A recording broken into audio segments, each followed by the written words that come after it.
Damn, Chuck. So we are here back to school. And with that being the theme, we figured for all of you guys that we're going to dig into our checklists, getting back into the fall season, as if like when you do go to school, like for all the parents out there, you have a checklist for your kids to go back to school. So, and Chuck, you were doing that this weekend with the kids, right? Getting them ready for school. I was going through their school checklists and making sure that they had all the supplies and everything they needed to be successful in their school year. And yeah, that was a fun time getting ready for school starting up this Wednesday. Oh yeah. So I figured before we go right into the actual, like our checklist of like 3 to 5 things that we'll both have, I figured in general we could cover some basic ideas, topics behind it, and kind of where I think there's a gap that can be potentially bridged with this kind of checklist, especially when we think about, we've talked about this in past episodes, Chuck, it not being like, hey, even though we do have our 8-week to shred program, which we're going to continuously we're going to get out for you guys. We got the 28-day nutrition course live that's coming up. We got that rolling out, all these fun things. And sometimes we'll look at like, hey, I just want to get ready for summer. And then things kind of fall to the wayside, so to speak, or quite literally during the summertime. So I think this is a great opportunity to take inventory, to look at, hey, where are some things I might have kind of laxed on, and then start to look at that for your checklist going into the fall. What do you think, Chuck? Yeah, I mean, I think like right now, everybody that's coming off of, listen, they got ready for summer, they enjoyed summer. Now it's starting to get into a little bit of the fall season, and we're starting to refocus our attention back on everything we kind of, fall into the wayside with summer. Summer usually means more cocktailing, more barbecuing, more this, more that. And now that fall is coming in and the kids are getting back to school, it's time to refocus ourselves on, falling back into our schedule. So that's a big thing. 100%, Chuck. That's the time I like to sneak in the 100%. 100%. You always give the 100%. 100% all the time, Mike. So one thing that, diving right into our checklist, the first thing that I like to do is I like to make sure that both my wife, myself, and my kids have our schedules down. And I like to make sure that my workouts are a planned part of my schedule. My wife does the same thing. So there's a lot of communication going back and forth, because with the kids going back to school, that means increased activities, more rides going back and forth. The kids have their activities. We have our activities. There's a lot of back and forth. I want to make sure that not only I'm on a path for success with staying consistent with my workouts, but my wife and my kids are also, their schedule is set. So right on our refrigerator, we also have a family calendar, and even the kids' iPads and everything is connected to it. Right on the fridge, we've got our schedule, and my wife and I are constantly communicating with each other that she's going to work out in the morning, or she's going at lunch, or we're both going to work out at this time at night. Just make sure you have your schedule down and there's clear communication with your partner and with your kids, is that they listen, 6 o'clock to 7 o'clock is my time to be working out, and don't bother me. I don't want, hey mom, I need a ride to Susie's house because we're going to do a study session, or hey dad, I need a ride to soccer because soccer practice is coming up. 6 to 7 is my time to work out. And the same thing goes for my wife. Whatever her time is, that's communicated. Let's not bother mom while she's getting her workout in. Well said, Chuck. So that was actually kind of like read my mind on that one with this idea. And I was actually talking to a client about it last week. One of my favorite clients that I still work with, and I choose to work with them because of the fact that they're really dialed in. And it's a great time to just literally, I know every time we're going to get to show up, there's not going to be a last minute excuse of like, oh, well, whatever, like it's just going to be show up, let's work. And one of the things I pulled out, because they're also like a high-end executive, and I can't get into the details, obviously, for like privacy reasons of like what organization and whatnot, but like a high-end executive. Obviously, Chuck, you can relate to this, being able to have to be on the back end of companies, running them and dealing with all those things, looking at how you spend each aspect of your day. So I can already hear people saying, hey, that sounds great, but when I look at my calendar, I don't have time to work out. I don't have that 6 to 7 window. So what I even said that I got that I always liked, that even we talked about this, was, all right, for at least a week, 1 week, actually write down what you're doing every single 15-minute block of the day. Because I'm willing to bet that as much as you think you don't have time, there's an extra half hour to an hour window you're spending every day, whether it's on social media, whether it's watching TV, whether it's extra time you're sitting on the toilet, believe it or not. Like, all these things will add up. And I guarantee you'll be able to find time when you actually break it down in 15-minute increments or throughout the day. Yeah, I'm not going to sit here and toot my horn a little bit, but I'm like one of the most busiest people, Hong Kong, that is out there. You know, I work in corporate world. I am a VP of a company. I work with Mike over here. I have VP of this company. The VP of this company. And I also make time to get my workout in 6 days a week. And even on Sunday, being my active recovery day, we usually do walks or hikes on Sunday and stay active. That's, again, my choice. I'm not saying to everybody that you have to work out 6 days a week, but let's at least dial in it like 3 days throughout a 7-day work week or 7-day week that we can get some activity in. And it doesn't have to be an hour, like I'm saying. You can narrow it down to a half hour. How many, like what Mike was saying, how many times have you catch yourself sitting on the toilet longer than you want to because you're sitting there scrolling through Instagram? There's plenty of time, and it's just looking at your schedule to say, okay, maybe nighttime doesn't work, but instead of waking up 15 minutes before I have to get to somewhere, let's wake up an hour and give ourselves time to get like a half-hour workout in, and then decompress, and then get ourselves ready, and then hit the road to go to work. There is time. You just have to find that time. So yeah, to recap that's even something I think that can be a really helpful piece to the checklist, in addition to, hey, let's map out the calendar. And I honestly, and I'm curious to hear your thoughts on this, Chuck, is like, this week, actually, I'm personally, like, I'll give you guys an example, a personal example. Like, I'm starting up my school again. I have more continuing education credits. I have an exam I have to do in October, running the business. We're like, as both of us are parents, you know, and like, so we can understand the time demand. So I'm actually going to do first, actually look at how I'm spending every aspect of my day in like these 15-minute blocks, and then saying, oh, okay, this is the pattern I'm seeing, especially in the first week or two back to school, with kids being back to school. I do feel like there is some kind of bandwidth adjustment that we all have to get through. So being able to track that, in addition to still having your calendar mapped out, and then reevaluating after a week or two. So like checklist 1, document how you're spending your day, write it down using the calendar, whatever have you, whether it's actually on the fridge. And to your point, Chuck, Ashley and I, we have like an actual tangible calendar right by the front door that we know, like, if we have doctor's appointments, whatever, like I have to go somewhere, meetings, as well as we have a digital version, an app that we can add things to and get approved by one another, and we get notified by one another. So like, hey, Lena just got a last minute doctor's appointment, or Tess has her appointment, or I just got a last minute meeting, or whatever's going on. So you have that ability to communicate. So on the checklist, right off the bat, we have, you know, blocking out your time, but then also being kind of auditing your time too, and kind of holding yourself accountable there. Now let's dig into, all right, cool, I made the time, you know, I actually have it. Now let's look at, from the training piece and the nutritional piece, I figure we could cover maybe one of each on what we're actually using and spending in that time and strategies that work there. Yeah, so let's look at the nutrition piece first, because as we know, nutrition is 75 to 80% of the battle versus fitness being 25 to 20% of the battle. Nutrition wise, what I like to do with my checklist is I like to kind of plan out our meals throughout the course of the week. Now, again, we're extremely busy. So there are a couple nights throughout the course of the week that we will order food, but we will make healthier choices. But instead of having that battle of, when I'm on the road coming home from either the gym or coming home from work, being like, oh, what do you want to eat tonight? And both of us are like, you know, so defeated that we have to have that conversation again. We like to have everything kind of planned out, that, you know, if I'm meal prepping on Sunday, I'll meal prep a couple of my lunches throughout the course of the week, which is what I did yesterday. Actually, my wife kind of did it for me. So yeah, exactly. So we plan out a couple lunches. So I know that if I'm working 5 days, Monday through Friday, I'm bringing my lunch 2 to 3 times. That means 2 or 3 times I have to plan out where I'm going for lunch and what I'm going to have. Same thing with dinner. If we plan out our dinners and we figure that we're going to eat at home 3 times a week during Monday through Friday, that means 2 days we're going to eat out. What are we going to eat out? Where are we going to eat? You know, what are we going to order from there? And let's have that all planned out for the week. So that way, number one, there's no infighting between each other as to that battle of, oh, what are we going to eat now? And number two, we're not guessing anything.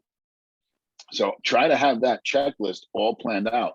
And then when Saturday and Sunday comes around, again, we take it a little bit more lenient on the weekends. Most people do, but we try to still eat healthy. So like on Saturday, we'll usually fast until lunch. We'll work out in the morning, we'll fast until lunch, we'll have a reasonable lunch. And if we know we're going to go out to dinner on Saturday night, we kind of have our cheat meal on Saturday night. You got to plan this stuff out so you know how to kind of attack the week with your lunch and your dinners and breakfast. Yeah, and piggybacking on that point, Chuck, to offer up like a additional piece and perspective, I actually got to give Ashley credit for this idea. This is something that, again, is going to make sense, I think, for us moving ahead, but I offer it up because it may not make sense for everybody, and it piggybacks on your kind of calendar breakdown of we do 100% the same thing. And that's why I like when we do the kind of 28-day nutrition reset. And every time we do that, that's part of my checklist on the nutritional side and that's why I like timing it with going back into the fall, doing it together September 12th, that everyone can kind of get it on. You have the information below, but I just personally like doing it. Even if we don't do it from a business perspective, I do it personally, internally, just because it's an opportunity every quarter to kind of reassess and kind of look at that aspect of my habits and nutrition. And then we get really dialed in where we have all the recipes on the calendar. And then we'll say, okay, Ashley, what we're doing now is Ashley will have, we're actually going to meet later today to figure out what days are what, but Monday, Wednesday, Friday are going to be Ashley's days. Tuesday, Thursday, Saturdays are going to be my days. So no matter what we're doing, it's on me at the end of the day. So I know I have to own that dinner or that day of food, and vice versa for Ashley. Now that works for us. I'm not saying that works for everybody, but that's also helpful because it's a team effort now. It's not all falling on Ashley or all falling on me. It's kind of spread out as well. Yeah, I like that idea. It's a good plan of attack to put the ownership back on either you or whoever's cooking or responsible for the day. That also will break up that infighting as to, hey, what do you want to eat? I don't know. What do you want to eat? And then you got to fight over who's picking what. So have a plan of attack while going into your nutrition for the week. And it also falls on the same thing on the fitness side. The fitness side of things, we can get very stagnant and just kind of go through the motions as to what we do. If we don't have a plan of attack, how we're going to approach the fitness side of things, much like our plan of attack as to how we approach the nutrition side of things, we're going to fall to the wayside. We're going to be stagnant in what we're doing. If we don't have a plan with our nutrition, guess what? Chances are we're going to probably go to get some fast food because we didn't go through with a plan, or, well, let's order pizza or whatever it is, because there's no plan of attack. Same thing when it comes down to your fitness. If you don't have a plan for the day, if I'm not going to this class or I'm not doing this workout at home and have that plan, you're going to get home and you're going to be like, you know what? I really don't want to work out today. I'm not feeling it. I don't want to do it. And let's turn on the TV and let's figure out what's on the TV. You got to go into everything with a plan. Again, that's where I very much live by the motto, every coach needs a coach. Every client needs a coach. Everyone needs to have a plan of attack, even if it's you're going to your, whatever your gym that you're going to, and they have a class for the day. That's your plan of attack for the day. That's your coach drafting up your workout for the day. And that class is what you're doing for the day. If you're working out at home because you don't feel comfortable going to the gym, have a coach, or there's a ton of apps out there right now, which will give you a workout for the day. But hey, later on when I get home or first thing this morning, this is what I'm doing. This is my workout for the day. So make sure you have a plan of attack with both your nutrition and your fitness. Oh, and I'm going to piggyback on this once again, Chuck. So that I want to offer up another piece of it to it, because I think that's a really important part, is the plan and having that kind of load taken off your shoulders, where you don't have to then in the moment, just like with the food, oh, what am I doing today? What is my workout? Or going into the gym, or whether it's at home and aimlessly trying to piece it together. Especially like you said, when you're tired at the end of a workday, like that's the last time or the last window is going to make the most sense for you to challenge yourself and to stick to the plan. Now, it's also leaving room for adaptability is important as well. But like you said, there's coaching resources, obviously us here, from a variety of places that might make more sense for you, whatever that is. Even just the free resources apps. We put out stuff on social media, on YouTube, on our website. There's a bunch of other great resources we're happy to share. We'll even have them in the description below that digs into, here's the plan, let's get it done. And then the last piece I'll offer up to that is, if it's not a coach, obviously a coach I think is the best from accountability and professional insight perspective, but saying, hey, you know what, for now, I just want an accountability buddy. Like me and Chuck, we've even like outside of the business side of things, leveraging each other as accountability. Like we have weekly calls, we do these things, obviously in addition to the business side, but saying, hey, you know what, I'm even going to post it to social media. I'm not a huge fan of being on social media, I gotta be honest with you, but from an accountability standpoint, or just saying, hey, I'm going to text you, or yeah. Yeah, Chuck. I know. You're not a huge fan of being on social Even though I post on it every single day, if I didn't have the business, if it wasn't on LOF's purpose, like I would not have social media. As hard as that is, and I think you love social media, Chuck. You love putting out Yeah, video we all know content. that I love being in front of the camera and being on social media. That's one of my favorite things to do. Yeah, no, I agree. You got to have, if you don't want to have a coach, find yourself an accountability partner that's going to say, hey, let's go to the class today. Hey, let's do this. Hey, did you work out today? Whatever it may be, definitely find yourself somebody who's going to hold you accountable.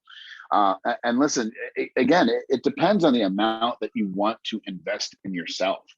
I mean, that's a big portion of it. If you want to make the commitment to your health, if you want to make the commitment to getting in better shape, living a healthier lifestyle, the sky should be the limit. I mean, I mean, obviously, I'm a well-versed coach. I got Mike here. I've invested so much time on finding doctors and making sure my network is built up and finding quality trainers that I like to piggyback on stuff on. It's just, that's my choice. There's plenty of resources out there to help you along with your journey as well, but it also depends on the amount that you're willing to invest in yourself. That's so on the other side of it, especially I'm thinking of those that might either be intimidated or have failed in the past. This, we're going to dig into something I think can be really helpful. Yeah. This is a game changer, I think, for many. And those of us that Chuck can speak to this, like even the clients that we have and the successful coaches that we have, you look at anyone that has a sustainable approach in this, they're going to leverage this kind of aspect of it, is looking at the things you can enjoy, both on the nutritional front and the exercise front. Like Chuck, I know you enjoy jiu-jitsu, right? Like I'm getting back because I enjoy martial arts. So that's one thing I leverage in my training and in my fitness. I also enjoy lifting heavy. So that's something I leverage. Now on the nutritional front as well, like everybody knows that's ever heard me talk, I like peanut butter cups and I like mangoes. So instead of going out and buying them, and like I even find healthier choices there, I use my air fryer now. And I like last night, I sliced up my own mango. I dehydrated it, took an hour and a half. I planned it out. It was an amazing snack, and it was like more cost effective. I had more control of the food. It was lower on the calories. It was more nutrient dense. And I made my own protein peanut butter cup. So again, lower on the calories, higher on the protein, more nutrient dense. Be able to find things that you're naturally going to enjoy. Because if you feel like you're on a diet, that means that you feel like you're missing out on things. So find the things you like even like you mentioned pizza, Chuck. I love this steak pizza that we have near our house. So I plan for that once a week. Like, hey, we're going to get the steak pizza with peppers and onions. And now what we're doing is I'm even going to make it at home too. So find things you'll enjoy and work it in, as well as find ways you can make it at home or have more control over that process. And on the training front, pick enjoyable things as well that you're going to look forward to doing. Yeah, there's all kinds of things that you can do. And to dial back even further what you said, there's a lot of people that have that intimidation of I've failed in the past, or I've tried this in the past, or I've tried to work with this coach and it didn't work and it didn't work and it didn't work. You have to constantly try.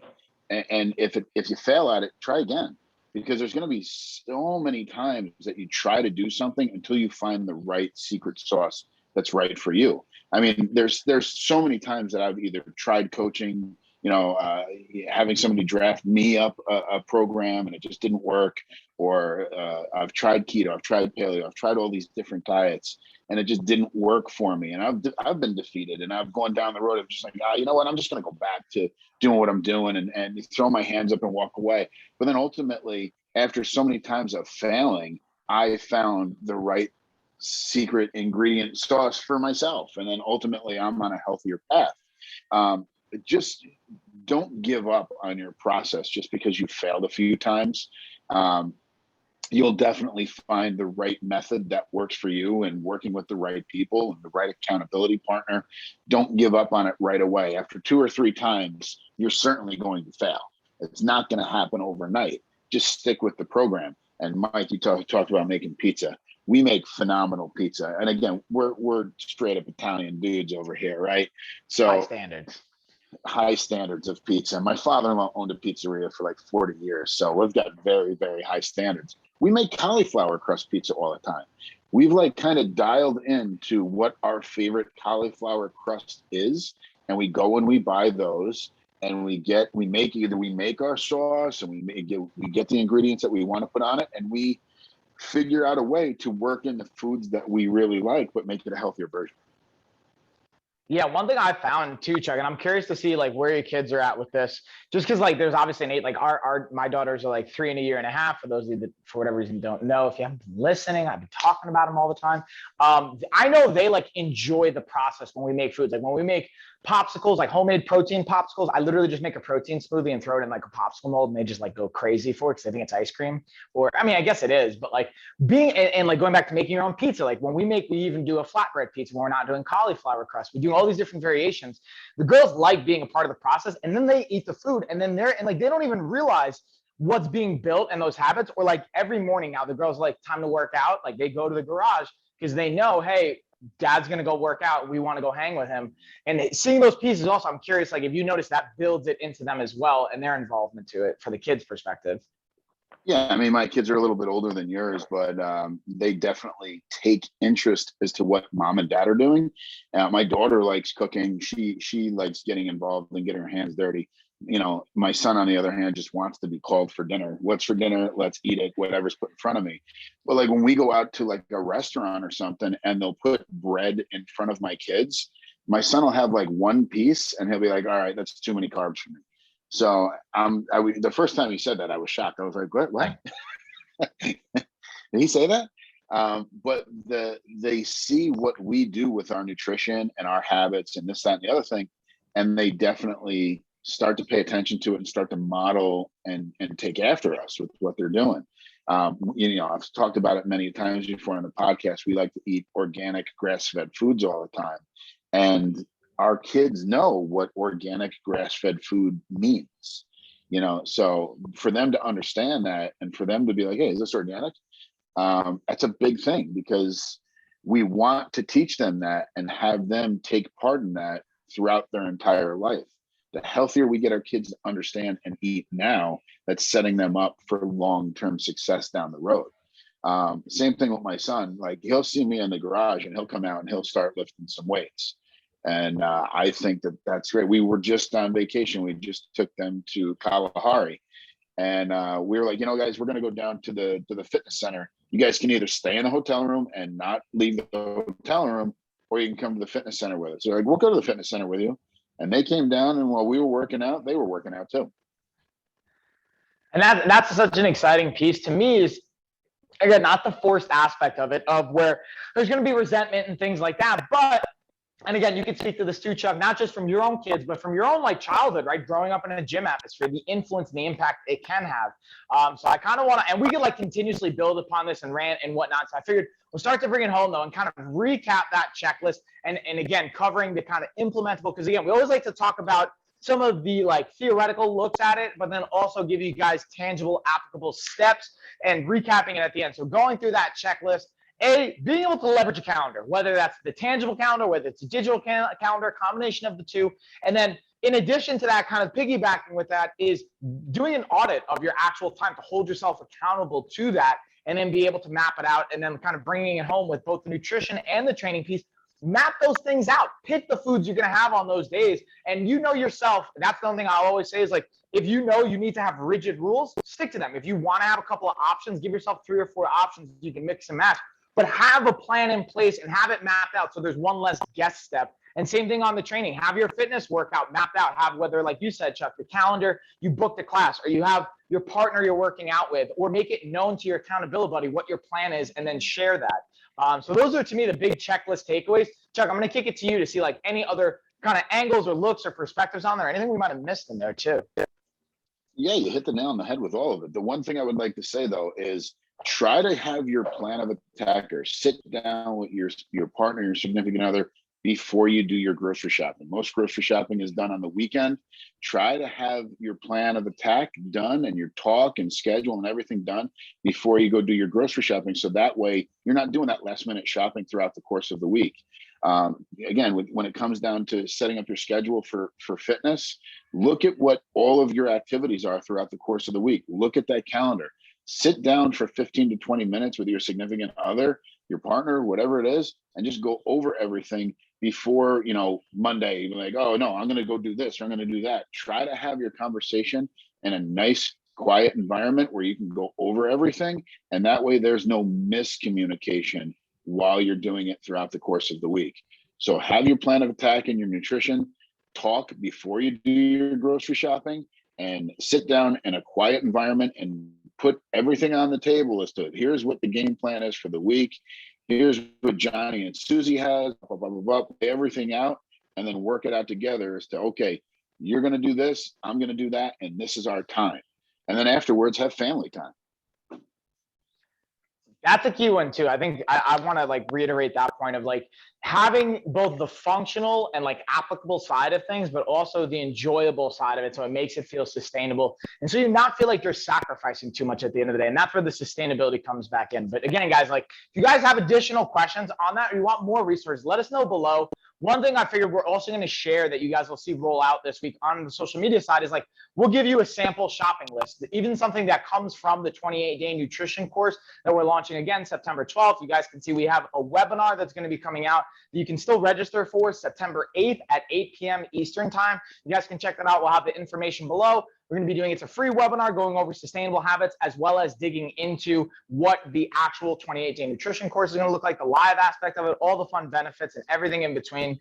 Or if you just want to hang out and talk to Chuck, I know he's a cool guy and you guys want to hang out with him, especially since he's, you know, he doesn't put out the social media as much as I do on the daily basis. There's a lot of mystery behind the scenes, right, Chuck?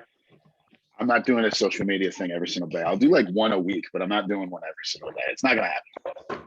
And the once a week, by the way, I always like to highlight this for Chuck. So I want you guys to help. Every time Chuck puts something out, it like doubles and triples whatever I'm putting out, or if not, at least there's always more. So I just want to highlight that just to say that people like it, whatever you're doing.